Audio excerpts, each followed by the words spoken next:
That's what a heart transplant is, right? We remove an organ from a brain-dead patient, right? There is one organ, and as far as the heart is concerned, it is healthy. So that's what the doctor says, but you donate, you're doing an act of charity, human solidarity to a lot of people. People need to live, and without donations, they perish. Not? So we found someone who needed this heart, right? Let's put it this way. Generally to population, legal understanding. So you had an operation to remove this organ from the heart, right? And transplant it to another patient. So we have 11 dedicated teams. So we usually do heart surgery there, right? On average, 2 surgeries per day. Unfortunately, she didn't do it the way it should.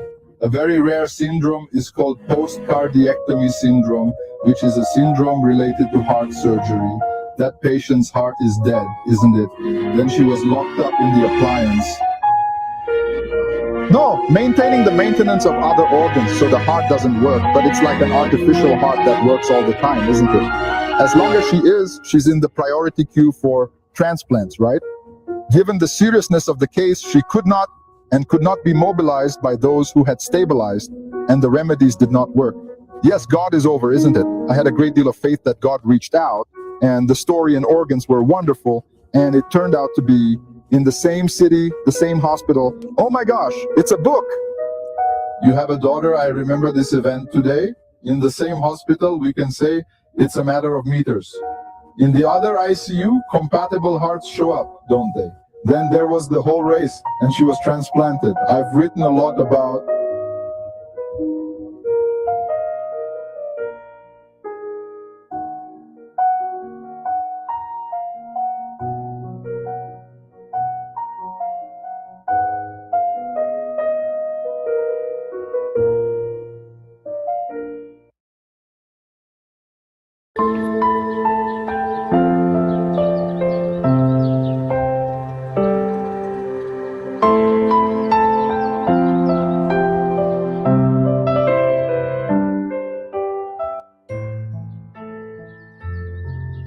Sometimes the most important part of a book's story, it actually gets written after it's already published. It's one of those rare and really profound moments when life doesn't just imitate art, it completely redefines it. So this is the book we're talking about, 2018, Be Not Afraid. It's by Dr. Dario Santuchi, who's a physician, and it came out on December 1st, 2024. Now, at first glance, yeah, it's a work of fiction, but its roots, well, they run deep into the very real world of medicine, of life, and of loss. The whole book is really built on this unique foundation of the author's own life. It takes his direct experiences as a doctor, the wins, the tragedies, all those quiet moments in a hospital, and it transforms them into these fictional stories. And the author is really clear about this. This isn't a diary. It's not a memoir. The idea here is to explore the universal truths of his job through the lens of fiction. That gives him the freedom to really get to the emotional heart of these events. And this is the book's powerful central theme, stated right there on the cover. It's all about exploring that breaking point, physically, emotionally, spiritually, that he saw so often in his patients and their families. It's a theme that would very soon take on a new, almost unimaginable weight. So, to really understand the story that happened next, we have to look really closely at the book's first few pages, specifically at the dedications. In the dedication, Dr. Santuchi lists his 4 children, Davy, Mariana, Daniel, and Dário Neto. It's a simple, beautiful tribute, but there's something truly remarkable about that very last name. You see, when this book was printed and sent out into the world, Dário Neto hadn't been born yet. His name was included as an act of faith, of hope, and of love for a son who was on his way. That dedication was a promise for a future that was just about to arrive. And this brings us to the crucial pivot of the whole story. Because just weeks after publishing a book all about the limits of human endurance, the author's own heart would be put to the ultimate test. The book's story was done. It was finished. But the story of its author was about to gain this tragic and profound new chapter. a story that lasted just 10 days. 20 days after the book's release, on December 21st, Dário Neto was born. For the next 10 days, he fought a battle for his life. On December 30th, he passed away. And then, on the very last day of the year, his family said goodbye. Dario Neto arrived into a world filled with immense love, but also just immense challenges. He had to have major abdominal surgery shortly after he was born, and in his father's own words, he fought with a courage that completely defied medical explanation through the difficult days that followed. And in an instant, all those themes Dr. Santuchi had explored as a writer, they weren't literary concepts anymore. They became his life. The theoretical became just devastatingly real. Right here, the author found himself at this terrible intersection. On one hand, he had the clinical understanding of a doctor, but on the other, he was experiencing the raw, unfiltered pain of a father. Two perspectives, but one single heartbreak. The book he had just published was suddenly transformed. It wasn't just a collection of stories inspired by his work anymore. It became a testament to the life of his son and the pain of his loss. And that phrase, when the heart can't take it anymore, now it carried the full weight of his lived experience.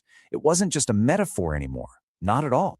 As the author himself wrote, the book was published just before he would face the greatest test of its central theme in his own life. The tragic irony of that, it's just almost impossible to comprehend. In the wake of this incredible tragedy, Dr. Santucci made a decision. His son's story, it had to become a formal part of the book that had, in a way, been waiting for it all along. He chose to add an annex to the book's introduction. I mean, an annex is simply an addition, right? But here, its purpose was so much more profound. It was to make sure that the story of Dario Neto would be permanently bound to the work that already carried his name. And he was very, very clear about why he did this. This wasn't about adding some personal detail for the reader's sake. It was a tribute. It was a father making sure his son's brief, brave life was honored and remembered forever. And so, the book's story really finds its true conclusion in this new, final dedication. A dedication that captures this incredible journey from a promise on a page to a love that is now eternal, forever changing the meaning of every word that came before it. Let's go back to 2018. Brazil was in the middle of some massive, convulsive change. And right at the heart of it all, a single phrase kind of sets the stage for the story we're about to dive into. Non tenhas medo. Be not afraid. It's a story about what happens when the human heart, well, it just can't take anymore. Now, listen, can you hear that? That is the soundtrack to our story. It's the relentless, just implacable beeping of heart monitors. And inside a coronary care unit, this isn't just noise, right? It's the rhythm of life itself. It's this constant, unsettling reminder of the super thin line between a steady pulse and silence. So, our scene is set in Linhares, Brazil. And at the very center of this world of sound and silence, we're about to meet our main character. You see, while the whole country outside was the storm of clashing politics and social upheaval, inside the walls of the hospital, a whole other kind of battle was being waged every single day. It was quieter, for sure, but no less intense. It was a struggle for life. And this is our protagonist, Dr. Dario Santuchi. He was only 33 years old, but for him, this wasn't just a job he clocked in and out of. Nope, he had already found his true calling. Dr. Dario was living a life that was all about balance. I mean, he was a brilliant doctor, a totally dedicated father, and a loving husband. Each one of those roles demanded everything from him. But somehow, he managed to be all three. And this right here, this was his philosophy. For Dr. Dario, medicine wasn't just about crunching clinical data. It was really the art of walking that incredibly fine line between hard science and the profound mystery of life itself. A delicate balance of technical precision and, well, unwavering faith. Okay, so let's zoom in on the day it all changed. A day that started just like any other, but was destined to be anything but common. He was completely immersed in his routine, reviewing charts, reading scans, making his rounds. But in the predictable cycles of the ICU, that line he walked between science and faith, it was about to be tested in a way he never, ever could have imagined. And then it happened. A new patient was admitted, a delicate heart condition. To him, it was just another case, right? Another life to fight for. Or so he thought. And this is the exact moment where his professional world and his personal world are about to collide head on. And it all came down to a name printed on a simple plastic bracelet. As he took the new case file, he felt it instantly, just a shiver down his spine. It was that gut instinct telling him this time was different. And in that single moment, it was like the whole world just froze. The beeping monitors, the hurried footsteps of the staff, the cold hospital light, everything just stopped. Time itself seemed to be holding its breath. He looked down at the chart in his hands, and he saw the name that would completely change the course of his day and maybe his entire life. Vanessa. The name was Vanessa, which also happened to be the name of his wife. In that single moment, the case was no longer just a case. It became a mission that carried an almost unbearable weight. An internal war just erupted inside him. On one side, you had the doctor, with a mind trained for ice-cold precision and objectivity, and he was fighting against the man, whose own heart was now beating frantically, completely overwhelmed by this terrifying coincidence. And suddenly, that name was just everywhere. It was on the headboard above her bed. It was on her ID bracelet. It was blinking across the electronic chart. But the most powerful place it appeared, it was now etched into his own conscience. There was absolutely no escaping it. Looking at the patient, he saw so much more than symptoms and data. He saw a young mother, and in her clear eyes, he saw this silent plea for help that just transcended any medical chart. It was a human connection, raw, powerful, and absolutely undeniable. The weight of it all just became immense. This wasn't about technical skill anymore. This was about seeing his own wife, his own family, reflected in the patient lying right there in front of him. And that responsibility, it was crushing. Which leaves us with this incredibly powerful question. When the life of a complete stranger suddenly mirrors your own, when their fate feels tangled up with yours, how do you act? What do you do? What if a simple sore throat wasn't so simple at all?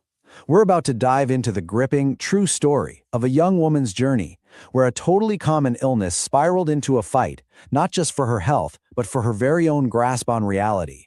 So the original account actually calls this chapter Deep Roots. And you know what? That's the perfect name for it. Because if you really want to understand how a life can get completely turned upside down, you first have to understand the world it was rooted in. And this is the central mystery we're really digging into here. How does a sore throat, something pretty much all of us have had, escalate into a full-blown fight for your own reality? To find the answer, we have to go right back to the beginning. Okay, so before all the chaos, there was Vila Paval. It's a small, quiet town in Espírito Santo, Brazil. For Vanessa, this wasn't just some place on a map. It was the only world she had ever known. I want you to just imagine this for a second. A life surrounded by these huge fields and mountains, where your day starts with the smell of roasting coffee and the sound of birdsong.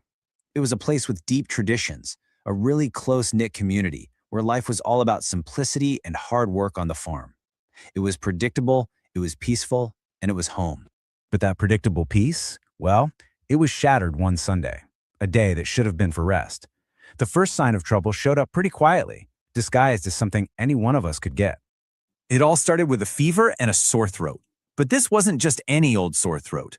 Vanessa described it as feeling like it was full of pins. Just think about that.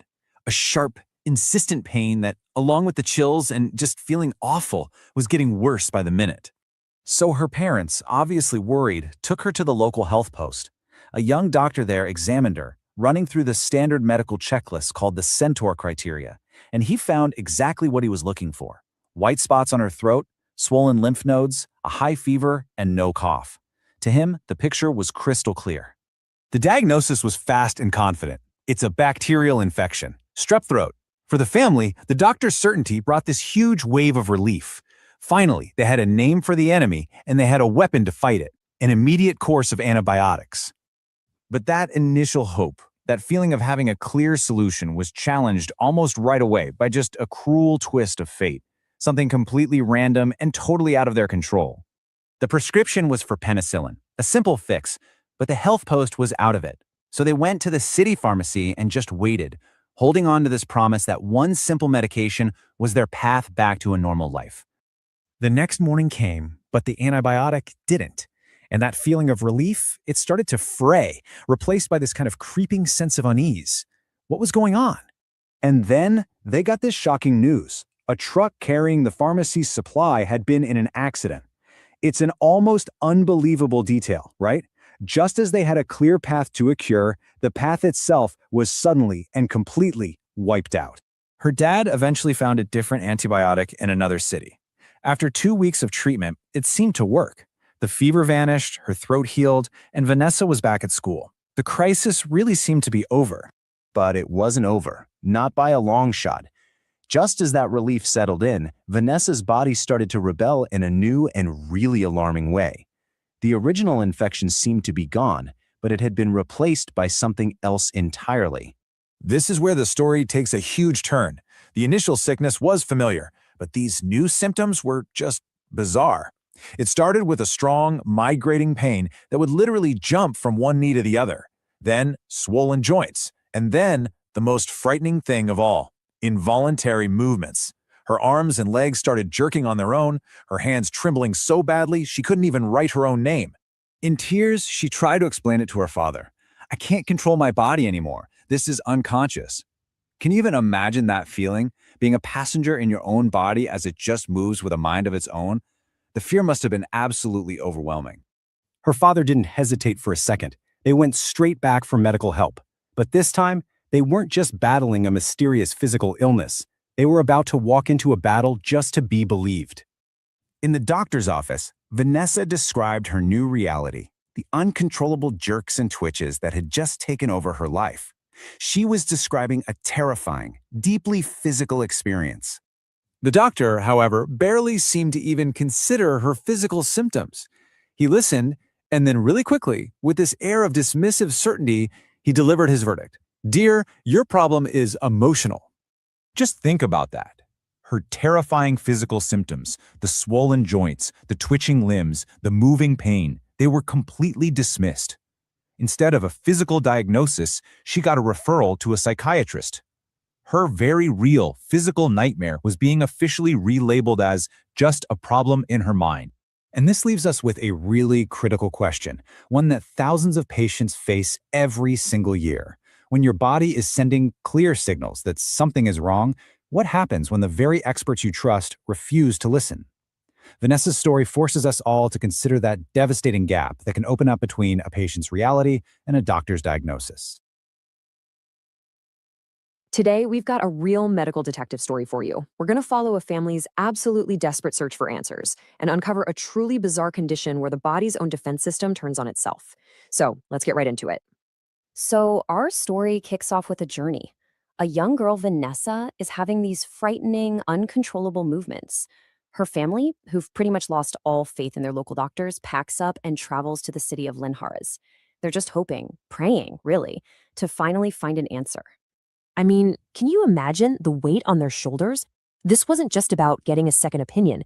They were on a quest for hope itself. And this quote, it just says it all, right? Look at those words, worried and distrustful. It wasn't just that they were confused. They had this deep-seated gut feeling that the answers they'd been given were just plain wrong. And that feeling is what pushed them to find a real expert. And that is exactly where the detective of our story comes in. The one person who is finally going to connect all of these strange and terrifying dots. So they get a referral to a Dr. Sue, a top neurologist in the area. And her reputation, well, it speaks for itself. She was known for being incredibly meticulous, super attentive, and just having this deep, deep well of medical knowledge. For this family, who felt like they were at the end of their rope, she was their best and maybe their last chance. Now, here's what makes a great doctor and a great detective. Instead of just rushing to a conclusion, Dr. Sue does the most important thing. She just listens. She patiently pieces together every single detail of Vanessa's symptoms, building a complete timeline. And believe me, this careful, methodical approach is the key to solving this whole mystery. Okay, so now we get to the big moment, the turning point, where a name is finally given to the monster this family has been fearing. This is the question, isn't it? The one that's been haunting them for weeks. What is causing these bizarre, involuntary movements? What in the world is going on inside her body? And then Dr. Sue provides the answer. It's called Sydenham's chorea. You might have heard of it by its old, kind of spooky name, St. Vitus's dance. It's a neurological disorder, and it perfectly explains those rapid, jerky movements Vanessa's been having. But the diagnosis doesn't stop there. And this is absolutely crucial. The chorea, it isn't the disease itself. It's a symptom. It's a huge neurological clue that's pointing to a much, much bigger problem hiding underneath: rheumatic fever. So, what is actually going on here? Well, the best way to think about it is like a civil war breaking out inside the body, where the immune system gets tragically, horribly confused. See, rheumatic fever is what we call an autoimmune disease. And what that means is that the very system that's designed to protect you, your immune system, makes a terrible mistake. It stops recognizing its own team and starts attacking your own healthy cells. And what kicks off all this internal chaos? You're going to be surprised. It all starts with an incredibly common bacteria, Streptococcus pyogenes. Yep, the exact same one that causes strep throat. This slide really breaks it down perfectly. So first, the bacteria invades, usually a sore throat. Second, the immune system, right on cue, sounds the alarm. But here it is, the critical error. Step 3, confusion. The system gets its wires crossed and can no longer tell the difference between the bad guy and its own healthy tissues. So what does it do? It attacks. It's a case of friendly fire, causing damage to the joints, the heart, and in Vanessa's case, the brain. And that's exactly how Dr. Sue explained it. The initial response was perfect. The body's army went to war against a real invader. The absolute tragedy is that after the battle was won, it couldn't recognize its own side anymore. But listen, a diagnosis is only half the battle, right? Now let's see how this incredible insight from Dr. Sue actually leads to a real plan for recovery. So on the left, you see the stakes are incredibly high: potential heart damage, arthritis, lasting neurological issues. But on the right, you see Dr. Sue's clear multi-step plan of attack. First, antibiotics to wipe out any leftover bacteria. Then, specific meds to get the symptoms under control. And maybe, most important of all, rigorous long-term monitoring. And with that plan, Dr. Sue gave the family something they hadn't had in a very long time: reassurance. Just imagine the wave of relief washing over them when they heard those words. I know these movements are scary, but they are treatable. You are going to be fine. And you know what? She was. The treatment worked exactly as planned. The disease was brought under control. The scary movements stopped, and Vanessa got to go back to her normal life. All because one amazing doctor took the time to listen, to think, and to connect the dots. This whole case really leaves us with a powerful final thought, doesn't it? This entire life-altering, terrifying ordeal, it all started with a common sore throat that probably wasn't treated properly. It really makes you stop and think, how often does something so simple, left unchecked, end up having these profound, totally unforeseen consequences? You know how they say a single moment can change your whole life? Well, we're about to dive into a story that's pretty much proof of that. It's all about a fateful encounter. Seriously, could a single Saturday afternoon change your life forever? It sounds like something out of a movie, right? But for Vanessa and Stefan, this wasn't fiction. This was their reality. One totally normal Saturday completely flipped their world upside down. So let's get into how it all went down. Okay, so our story kicks off in this little town, Villa Pavam. It started out as just another day, nothing special. But by the end of it, two totally different worlds were about to collide, and it would kick off a future that, honestly, neither of them could have ever seen coming. This is really where it all begins. So first, let's meet Vanessa. She's just living a pretty quiet life in her hometown. On this particular Saturday, she's helping out at a church festival. She's even a little under the weather, getting over a cold, just going about her day with absolutely no idea her whole life is about to take a massive turn.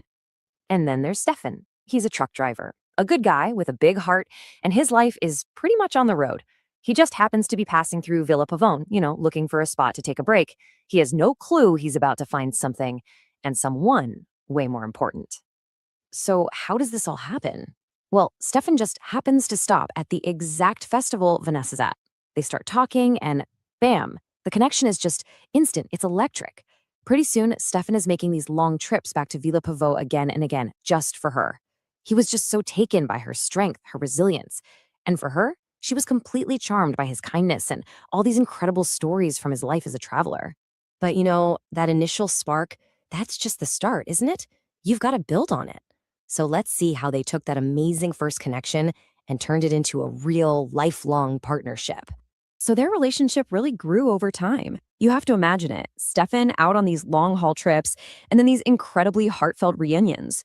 You'd think the distance would be tough, but for them, it actually seemed to make their bond even stronger. And the proposal? It wasn't some huge over the top thing. It was simple, full of emotion, just perfect. That led to a small, cozy wedding with their closest friends and family, and they started their new life together, right there in her hometown of Villa Pavone. And this new life they built, it was about more than just being happy. It was actually kind of healing. Vanessa had these past health issues, rheumatic fever, that had always been a big worry for her. But now, in this new, peaceful, stable life with Stefan, it was like all those old fears just faded away. All right, so their life together is solid, they're happy, and they realize they're ready for the next big step. It was time to start a family. Now, because of her medical history, the doctors were, pretty cautious during the pregnancy. Totally understandable. But it turns out there was nothing to worry about. The whole 9 months went by without a single hitch. It was a really happy, joyful time, and Vanessa felt healthier and more alive than ever. And Stefan, he would often say to her, "Our little girl is going to be just as strong as you are." I mean, that just says it all, doesn't it? It shows how excited he was to be a dad, but also just how much he admired his wife. And then their daughter Sarah was born. She was perfectly healthy, so full of life. Her arrival just brought this whole new level of joy and purpose into their home. They just completely embraced being parents. So their family feels complete, home life is great, and you know what happens next? A new dream starts to take shape. This time, it was about building something together, not just for them, but for their whole community. Yep, they decided to start their own business. And look, this wasn't just about making money. The real goal was to build a future where Stefan could finally get off the road for good. It was a huge leap of faith, really, all driven by this deep desire to build every single part of their lives side by side. And it was Vanessa who had the big idea. Their town needed a really good supermarket. It was a brilliant business move, for sure, but the heart of it was bringing Stefan home. So with the support of her family, she just dove in and took the lead. And the grand opening, wow, it was a huge event for the whole town.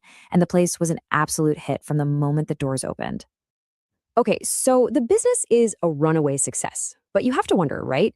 Did this new, super demanding project mess with that peaceful, happy life they had worked so hard to build? Let's see. Well, it completely transformed their world, but for the better. Think about it. Before, their life was quiet, and so much of it was shaped by Stefan being away. After, it was this dynamic, shared adventure. They weren't just a couple anymore. They were true partners in every single way, building everything together. In this new life, Vanessa really came into her own as a business leader. I mean, she was amazing at it, but she never stopped being a totally dedicated, hands-on mom to Sarah. And Stefan? He was her #1 fan, just in awe of her courage and determination. Their evenings weren't about waiting for him to call anymore. They were filled with excitement, talking and dreaming about the future, about the day he could finally hang up the keys to his truck for good. So it all started with a chance encounter at a little town festival, and it turned into this incredible shared destiny. Vanessa and Stefan, they really built a life in perfect balance. Their story is just such a great reminder that sometimes the most ordinary, everyday moments can spark the most extraordinary lives. Kind of makes you think, doesn't it? What little moments in your own life might be shaping your destiny right now? Today, we're diving into a story that's truly a race against time, a fight against an enemy you can't even see. It all starts with a mystery. This is Vanessa's story. You know that feeling, that sense that everything is just a little too heavy, like you're carrying the world on your shoulders? I think we've all been there. But for Vanessa, this wasn't just stress. It was a sign of something much, much more serious. So, where does a story like this even begin? Well, for Vanessa, it started with whispers, really subtle changes in her body that were just so easy to brush off. So let's meet Vanessa. She's 37 years old and she is juggling, well, everything. She's a businesswoman, a mom, a wife. You get the picture. Her life is this constant, hectic balancing act. And from the outside, she's successful, she's got it all together. There was absolutely no reason for her to think anything was seriously wrong. The first hints were just fatigue and an irregular heartbeat. I mean, who hasn't felt that? It's the kind of thing you'd blame on a long week or maybe one too many cups of coffee, right? It would happen at the most random times, like in the middle of the supermarket or while driving her daughter to school. It was annoying for sure, but alarming? Nah, not yet anyway. But you know how these things go? Those little whispers, they started getting louder, and soon they became a roar. What had been just a minor inconvenience was rapidly turning into something she absolutely could not ignore. I mean, can you imagine your own body just turning on you with no warning at all? That's what was happening. These episodes were happening more and more often, and they were completely out of her control. There was no pattern, no rhyme or reason, which honestly made the whole thing even more terrifying. The way she put it is just so powerful. She said it was like running an invisible marathon. Just think about that. You're sitting perfectly still, maybe on your couch, but your heart is just pounding, hammering away like you're in the middle of a sprint for your life. It would leave her totally exhausted, breathless, and feeling this strange kind of weakness she'd never ever experienced before. So things went from bad to worse. Her condition went from being just unpredictable to completely, utterly incapacitating. We're talking fatigue and palpitations so intense they would literally stop her in her tracks. Normal life? It was becoming impossible. Her husband, Stefan, he was trying to be helpful, you know? He suggested it was probably just stress. But Vanessa, her gut was just screaming at her. She just knew. She knew something was deeply, fundamentally wrong. And that was the moment she decided, that's it, I have to find out what's going on. And that decision brings us to a huge turning point in her story. She finally goes to see a doctor, just desperate to understand what in the world is happening inside her own body. So the doctor listens to her whole story, does an examination, and then he asks this kind of strange, almost old fashioned question.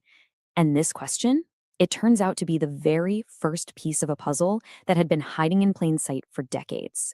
Okay, so what on earth is rheumatism in the blood?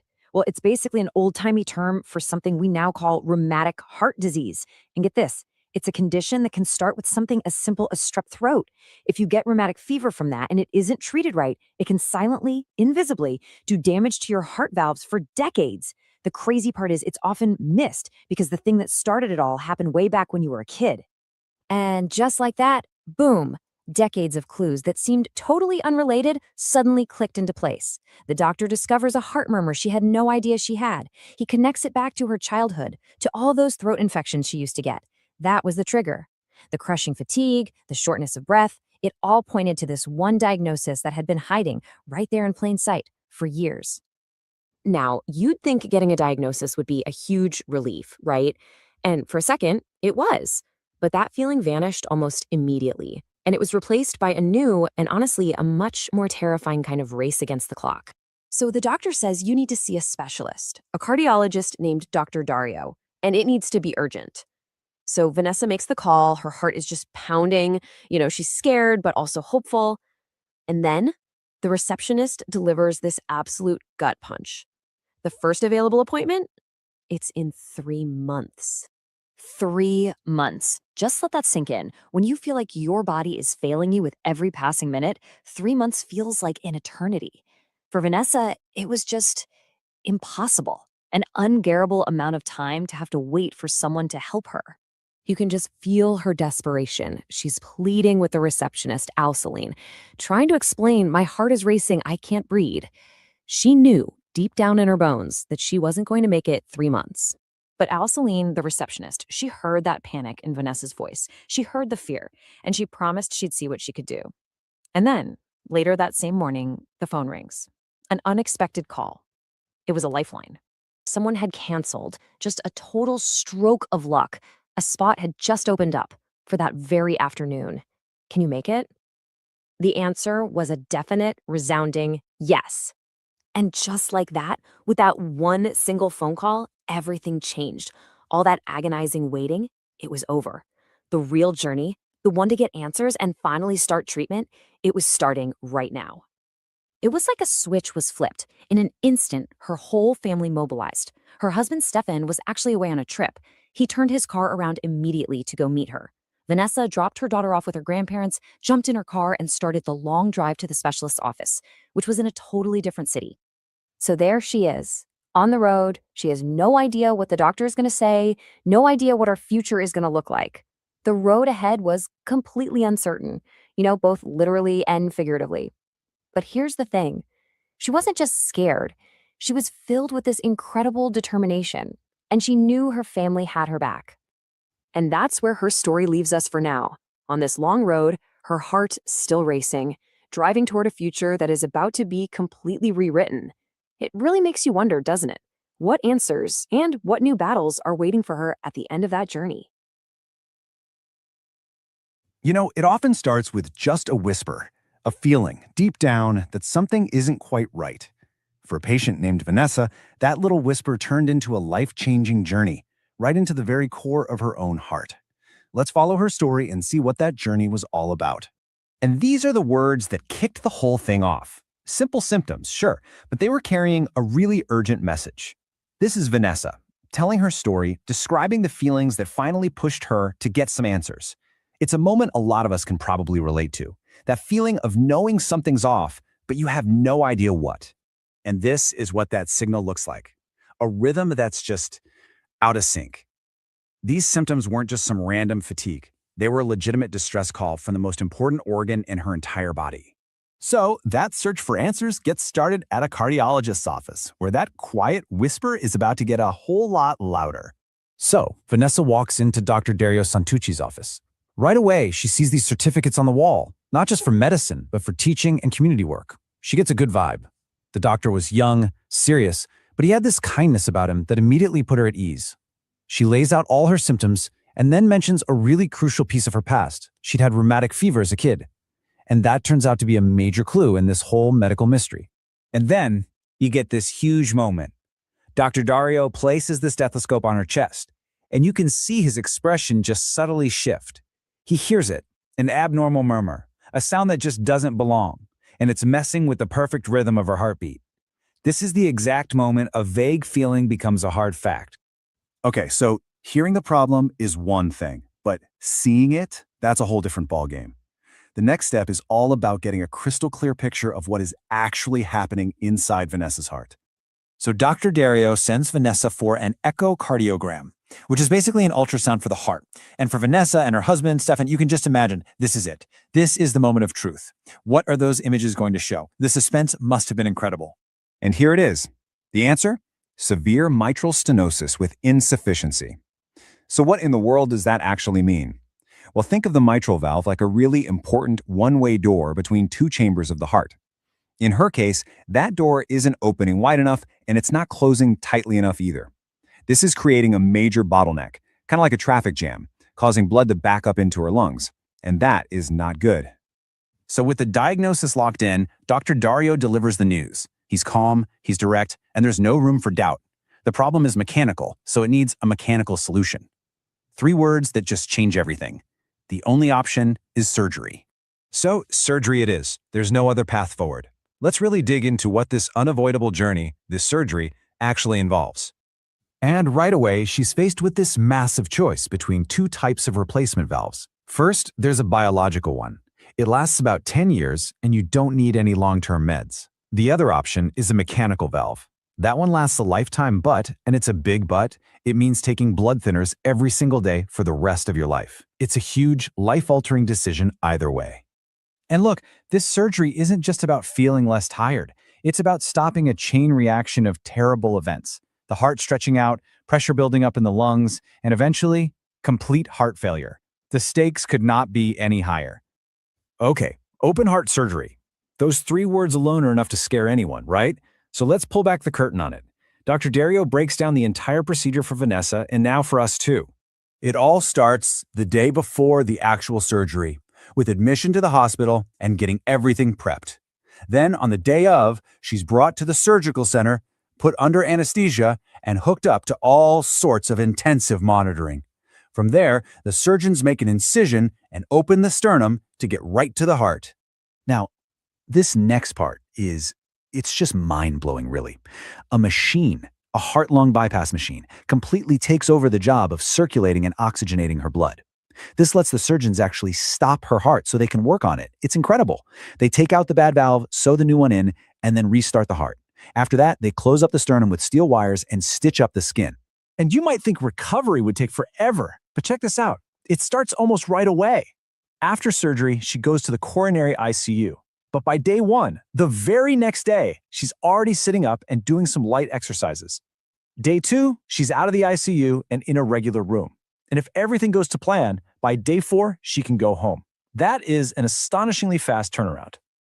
Okay, so we've talked about the procedure, the mechanics of it all. But that's only half the story. The other half, which is just as critical, it's all about the people.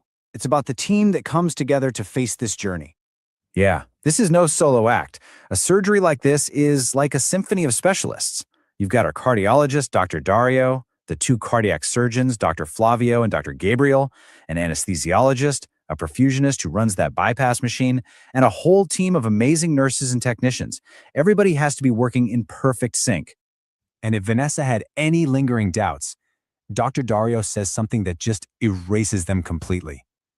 He gives her the most powerful endorsement you could possibly imagine. He says, if I needed to operate on my own family, this is the team I would choose. I mean, you just can't get a stronger statement of trust than that. And that's really what it all boils down to, isn't it? The whole thing is built not just on incredible skill, but on this deep, profound trust between the patient, her family, and the entire medical team. Okay, here's a little detail that I thought was absolutely fascinating. Before this incredibly complex heart surgery, one of the most critical pre-op steps is a trip to the dentist. A dentist. Why? Well, it's to get rid of any risk of bacteria from your mouth traveling to the heart and causing a super dangerous infection called endocarditis on that brand new valve. It just goes to show you how meticulous and careful this team's preparation really is. So, the medical plan is set. The team is ready. But for Vanessa and Stefan, that's when a whole new set of questions starts to bubble up. The what-ifs. The surgery can fix the mechanical problem inside the heart, but the human journey, the emotional healing, that's just beginning. It's such a powerful reminder that even with all our amazing medicine, the path forward is navigated not just by surgeons and machines, but by courage and trust. It really makes you wonder, when you're faced with something you just can't avoid, what gives you the strength to take that first step? Today, we're diving into a really profound human story, one that takes place right on the razor's edge of life and death. And it all centers on 2 people, a patient and her surgeon, as they prepare for a surgery where meticulous science and deep, deep faith are about to meet. Right away, you can feel that the stakes could not possibly be higher. This is the prayer from our patient, Vanessa. And you can hear it, right? It's not just a plea for her own life. It's this desperate wish to stay a mom to her little girl, Sarah. That one fear is what drives this entire story. So let's start with Vanessa. Imagine facing a surgery this risky. For her, the one thing she's absolutely terrified of, more than anything else, is the thought of leaving her child behind. So you have to picture this. She's going through all the intense medical prep, blood tests, heart scans, the whole thing. But at the same time, she's on this other equally intense spiritual journey. Every single morning, 4 a.m., she was up, praying, just building up her faith for what was coming. But here's the thing. Vanessa wasn't just relying on her own faith. Her journey sparked something truly incredible in her community. They got a call for help, and boy, did they answer it. Now, the heart surgery she was facing was, well, it was incredibly complex. Her surgeon, Dr. Flavio, knew that to have a real shot at success, they had to be ready for absolutely anything. So he made a critical suggestion. Let's launch a blood donation campaign to make sure we have more than enough on hand. And the response was just, wow. It was overwhelming. Her husband, Stefan, got the campaign going right away. And the local blood center was flooded with people. Friends, family, people who didn't even know them showed up. In no time at all, they had all the blood they needed, not just for Vanessa, but for a bunch of other patients too. You can just imagine the emotional impact of that. Seeing all these people show up, Stefan turns to his wife, tears in his eyes, and says this to her. You see, it was never just about the blood bags. It was this powerful way of love and solidarity, and it made them both so much stronger. Okay, so let's shift gears now and talk about the other key player in this story, the surgeon, Dr. Dario Santuchi. And you have to understand the immense weight of responsibility that he was carrying. I mean, look at this level of prep. Dr. Dario's approach to coordination was just next level. He made a dedicated WhatsApp group called Caso Vanessa, the Vanessa case, and a shared Google Drive. This meant every single piece of information, every exam, was instantly available to the whole team, and they had meeting after meeting to go over every little detail, making sure everyone was perfectly in sync. And this is where you really see the two sides of the surgeon. To Vanessa, his patient, he was the picture of calm and confidence. Everything's ready, we're good to go. But at home, this case was really weighing on him. He opened up to his wife, telling her about Vanessa, a woman his age with a young kid, and admitted that this one just felt different. It was personal. So all of this leads us to the eve of the surgery. And this night turned out to be one of intense anxiety, for sure, but also one of these profound, really unexpected human connections for both Vanessa and her doctor. So Vanessa's in her hospital room for the night, and you could just feel the fear in the air. It was palpable. And that's when a nurse named Camille came in. She could sense just how overwhelmed Vanessa was. And what Camellia said next just changed everything. She actually shared that she had also been through a delicate heart procedure herself. So these weren't just the standard words of comfort from a nurse. This was real, earned empathy. She created this genuine bond with Vanessa that went way beyond just nurse and patient, and it meant the world to her. Meanwhile, at the same time, over at the surgeon's house, Dr. Dario was trying to unwind, but his wife could see it. She could see the toll this was taking. She knew his connection to this case went deeper than just his job, and she saw the personal weight he was carrying on his shoulders. And she didn't just offer him comfort. In a way, she gave him the very same kind of support that was getting Vanessa through it all. She promised to pray for Vanessa, reminding him that, yeah, his skill is incredible, but it can be strengthened by faith. So, in this beautiful way, both the patient and her doctor were being held up by the exact same spiritual reassurance. Okay, this is it. The moment has arrived. All the preparations are done, the team is ready, the room is sterile, and the surgery is about to kick off. So, as Vanessa is making that final trip down the hall to the operating room, her heart is just pounding. But when she gets there, she's met by Dr. Dario and this team that is just radiating calm and focus. The anxiety in the air just vanished. It was replaced by this feeling of complete synchronized readiness. And then at 7 a.m. on the dot, it begins. And it's like watching a perfectly choreographed dance. Every move is precise. The anesthesia team renders Vanessa unconscious. Intubation secures her breathing. They place an arterial line, which gives them a live beat-by-beat view of her heart. It's just a symphony of scientific precision. So here we are. The surgery is happening. All of that meticulous planning, the community that rallied around her, all those late-night prayers, the quiet professional worries, everything has led to this one single moment, in this room where Vanessa's heart and her life are in the hands of her team. It really leaves you with a powerful thought, doesn't it? As all the monitors beep and the scalpels do their work, guided by years and years of science and data, you have to wonder about those other invisible forces at play. What this story seems to show us is that maybe they aren't opposing forces at all. So in that clean, sterile, scientific room, perhaps the real question isn't where one ends and the other begins, but how on earth they manage to work together. You know, in a hospital, life and death can be separated by nothing more than a single wall. And this is the incredible story of two families, one on each side of that wall, and the unbelievable events that would connect their lives forever. So let's set the scene. In bed 07 of the coronary ICU, a woman named Vanessa is literally fighting for her life. Her own heart has given out, and the only thing keeping her going is an ECMO machine. It's basically acting as her heart and her lungs. She is just desperately waiting for a new one. Her doctor, Dr. Dario, is feeling this immense weight on his shoulders. He knows Vanessa is completely out of time. Every single beat you see on that monitor, it's a borrowed moment. It's this fragile hold on life that depends entirely on a miracle. And this quote from the medical team, it just sums up the whole paradox of organ transplantation, doesn't it? For one family to get this incredible gift of life, another family has to go through the absolute worst loss imaginable. It's this delicate, painful balance of hope and grief, all playing out right next to each other. And on this exact day, Just on the other side of that wall, in the general ICU, Dr. Dario's good friend, Dr. Sandro, is treating a patient whose life is coming to an end. He's a 17-year-old boy who had a terrible fall from a bridge, suffering a massive head trauma. So, the young man has been declared brain dead.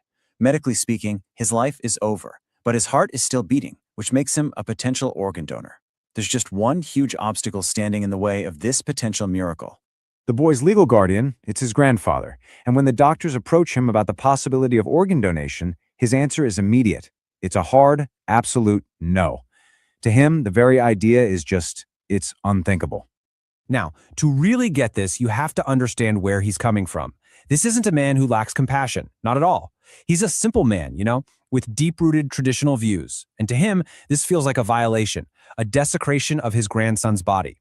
His refusal, it's born from fear and a lack of information, not from a bad heart. The doctors know right away that throwing medical facts and jargon at him is just going to make things worse. It'll push him further away. If they have any shot at all, they have to connect with him on a human level. So they call in Dr. Rodrigo Tardan. This guy is known around the hospital not just for his medical skills, but for his incredible empathy. He has this rare gift of being able to truly reach people when they're in their absolute darkest moments. Dr. Rodrigo sits down with this grieving man not as a doctor, but as a person. He doesn't lecture, he just connects. He acknowledges the grandfather's pain, but then he gently offers a different way to look at it. He's not talking about procedures, he's talking about legacy, about this chance to do something truly noble out of this awful tragedy. And slowly, you can just feel something start to shift. Through all that fog of grief, the grandfather starts to see it. And he says these heartbreaking words, realizing that his grandson's body is just that, a body. And that the most important part of him, his spirit, could actually live on. And then, something happens that you just can't make up. It feels like destiny. As the grandfather is leaving his grandson's room, just overwhelmed with everything, he steps into the hallway. And at that exact same moment, Vanessa's husband, Stefan, also steps into the hall, drowning in his own sorrow. Their eyes meet. No words are exchanged. Just two men in two different worlds of pain, sharing this one silent, powerful moment of connection. That one brief, silent encounter, combined with Dr. Rodrigo's gentle words, it was enough. It broke through all the grandfather's final barriers. The wall he'd put up just crumbled. So on May 7th, 2018, everything changes in the blink of an eye. I mean, look at this timeline. At exactly 5 p.m., the team gets the news they've been praying for. And then, just 1 minute later, a second piece of news comes in that is so astonishing, it turns this hopeful moment into something truly miraculous. First, the grandfather gives his consent. He makes the heroic choice to turn his personal, unimaginable loss into a life-saving gift. He says yes. And then, the lab results. They find out the young donor isn't just a compatible match for Vanessa. He is a perfect 100% immunological match. This means her body is almost guaranteed not to reject the new heart. The odds of that happening? They're astronomical. We're talking like 1 in a million. It is a miracle on top of a miracle. But the fight is far from over. I mean, they solve one impossible problem, and a whole new set of them pop up. Look at this list. Vanessa is way too sick to be moved. This hospital? They've never ever done a heart transplant before. They need to get 4 top-tier cardiac surgeons on site like yesterday. So they make a call. We're doing it right here, right now. The first and only heart transplant in the history of this entire region. Okay, so 7 days after this whole thing started, the day of the surgery is here. The whole hospital is just buzzing with this crazy mix of hope and insane tension. This isn't just about saving one person anymore. It's about making medical history.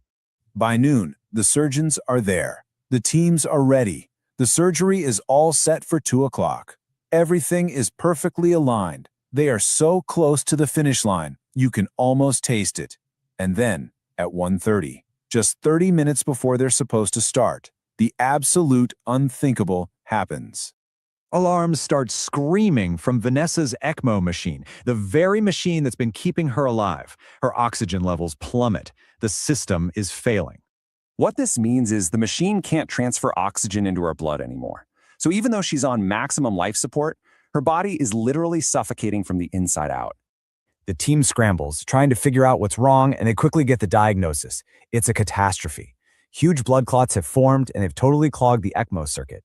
Even worse, they've been forced into her lungs, causing a massive, life-ending pulmonary embolism.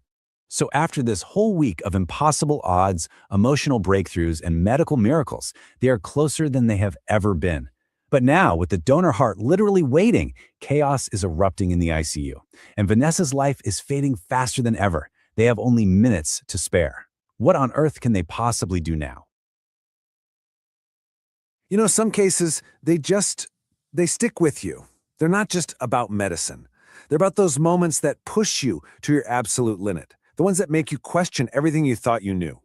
Well, we're about to dive into a life and death story that did exactly that.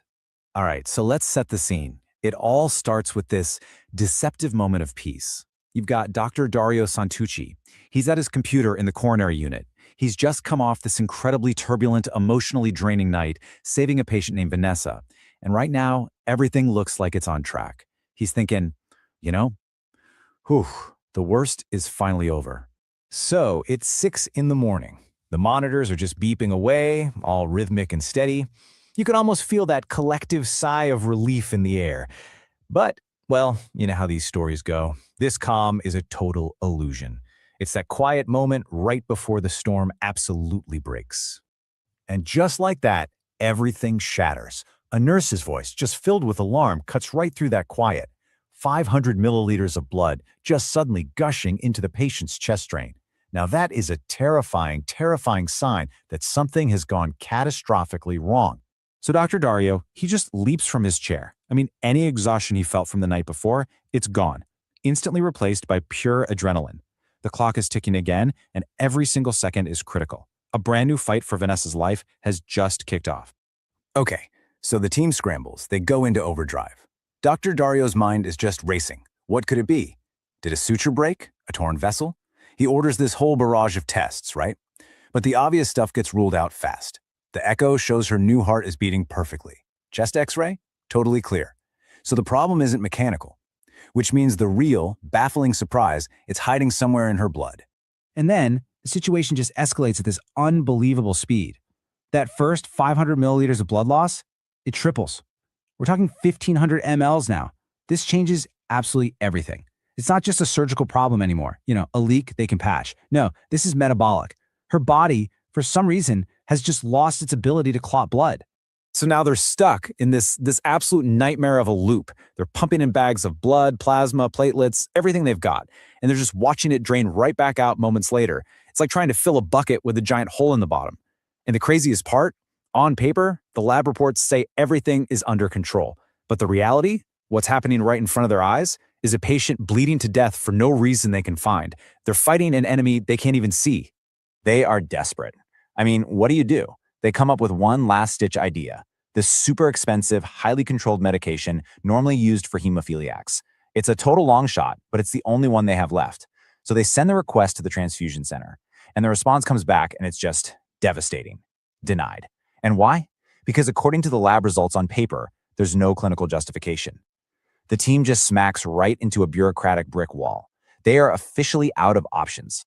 Okay, so just when all hope seems totally lost, this new energy just bursts into the unit. The hospital director sees what's going on and he gets it.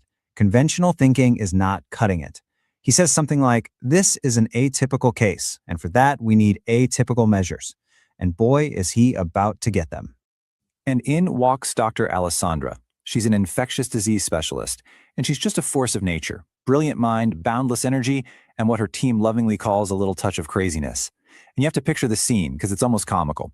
She's in her workout clothes, literally ready to go for her morning run, with a lab coat just thrown on top, and she's walking into the most intense crisis in the entire hospital.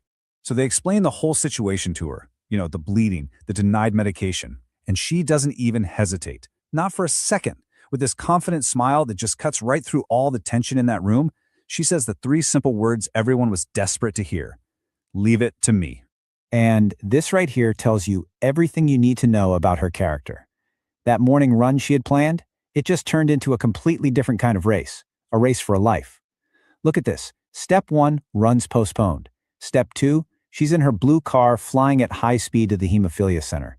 Step 3, Bureaucracy, red tape, she's got no time for it. And step 4, she just opens the cabinet herself, grabs the vials, and walks out. In that moment, she chose to save a life over following a rule. Simple as that. She rushes back to the unit, vials in hand. The team gets that medication into Vanessa immediately. And then it happens. The miracle they were all praying for. The bleeding, this unstoppable hemorrhage that had the entire team completely stumped, it just stops. Just like that. The crisis is over. So later that day, Dr. Dario's back home and he's telling his wife the whole insane story.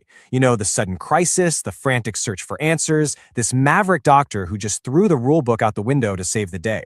And his wife says what he's already thinking. This sounds like a movie. And her words are the perfect pivot point for this whole story, right? Because it stops being just about a medical crisis. It becomes about something much bigger. The unwritten rules of saving a life. Yeah, because getting the bleeding to stop, that was really just the beginning. This whole experience acted like a catalyst for Dr. Dario. It pushed him to re-examine not just his own life, but the very nature of what he does for a living. It's a real look at how that kind of extreme pressure can totally forge a new perspective. See, for years, Dr. Dario's gods were science, logic, and protocol. I mean, that's what you rely on as a doctor, right? But this case, it showed him the limits of all that. All the data, every single test, they all led to a dead end. The solution came from a doctor who ignored the rules and trusted her gut. What a powerful lesson, huh? That sometimes the most critical variable can't be measured in a lab. And that started him on a path of seeking, well, something more. So this whole reevaluation of what a medical hero looks like, is it the person who follows the rules or the one who breaks them? It started to dredge up some old memories for him. It made him think back to this figure he had idolized when he was a young, aspiring doctor. And it forced him to confront just how much his own definition of a hero had completely changed over the years. It's really a tale of two perspectives. When he was a young idealist, Dario was absolutely captivated by the story of Che Guevara, the doctor. He read about him swimming across a river to treat leprosy patients, and to him, that was the ultimate symbol of compassion. He thought, I want to be that man. But then, with time and experience, he learned about what he calls the dark and cruel facade. He found out about Guevara's role in supervising the executions of political prisoners, and suddenly the hero of his youth looked more like a symbol of brutality hiding behind a mask of justice. Now, this wasn't about politics for him. It was a really personal struggle to reconcile the simple ideals of his youth with a much more complicated, much